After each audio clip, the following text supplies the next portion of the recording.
بسم اللہ الرحمن الرحیم۔ عورت اسلام سے پہلے عورتوں کا حال بہت خراب تھا۔ دنیا میں عورتوں کی کوئی عزت و وقت ہی نہیں تھی۔ مردوں کی نظروں میں سے زیادہ عورتوں کی کوئی حیثیت ہی نہیں تھی کہ وہ مردوں کی نفسانی خواہش پوری کرنے کا ایک کھلونا تھی۔ عورتیں دن رات مردوں کی قسم قسم کی خدمت کرتی تھیں اور طرح طرح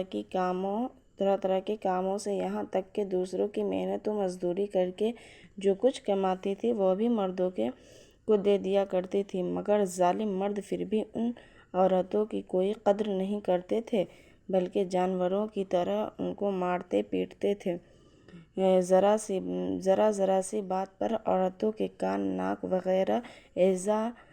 کاٹ لیا کرتے تھے اور کبھی کبھی قتل بھی کر ڈالتے تھے۔ عرب کے لوگ لڑکیوں کو زندہ دفن کر دیا کرتے تھے اور باپ کے مرنے کے بعد اس لڑکے جس طرح باپ کی جائیداد اور سامان کے مالک ہو جایا کرتے تھے، اسی طرح اپنے ماں باپ کی بیویوں کے بھی مالک بن جایا کرتے تھے اور ان عورتوں کو زبردستی لونڈیاں بنا کر رکھ لیا کرتے تھے۔ عورتوں کو ان کے ماں باپ، بھائی بہن یا شوہر کی میراث میں سے کوئی حصہ نہیں ملتا تھا، نہ عورتیں کسی چیز کی مالک ہوا کرتی تھیں۔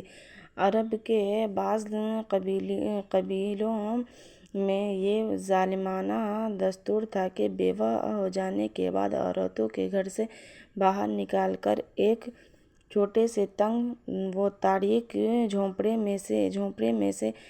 1 سال تک قید میں رکھا جاتا تھا۔ وہ جھونپڑے سے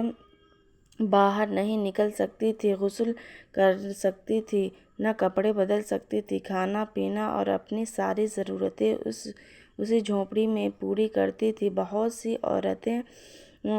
تو گھٹ گھٹ کر مر جاتی تھیں اور جو زندہ بچ جاتی تھیں تو 1 سال کے بعد ان کے آنچل میں اونٹ کی مینگنیاں ڈال دی جاتی تھیں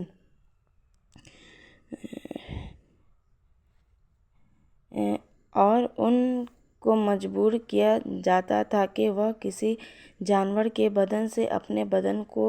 رگڑیں، پھر سارے شوہر کا اسی گندے لباس میں چکر لگائیں اور ادھر ادھر اونٹ کی مینگنیاں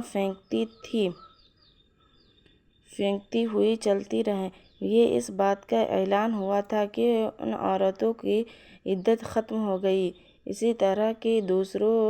دوسری بھی طرح طرح کی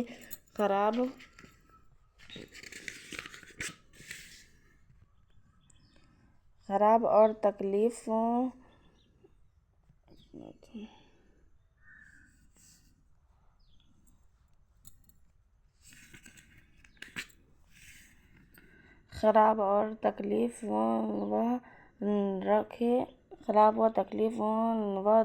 رسمیں تھیں جو غریب عورتوں کے لیے مصیبتوں اور بلاؤں کا پہاڑ بنی ہوئی تھیں، اور بے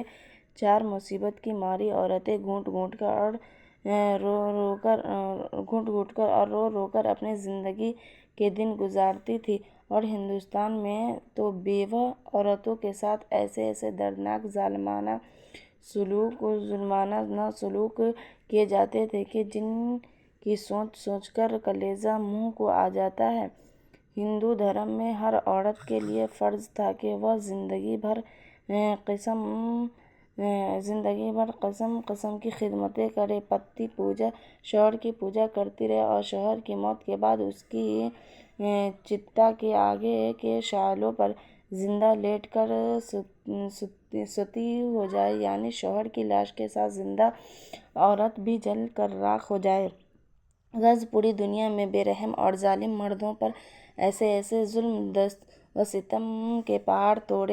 توڑتے تھے کہ ان ظلموں کی داستان کر ایک درد مند انسان رنج و غم سے ٹکڑے ٹکڑے ہو جاتا ہے۔ ان مظلوم اور بے کس عورتوں کی مجبوری و لاچاری کا یہ عالم تھا کہ سماج میں نہ ان عورتوں برس تک یہ ظلم و ستم ماری دکھیاری عورتیں اپنی بے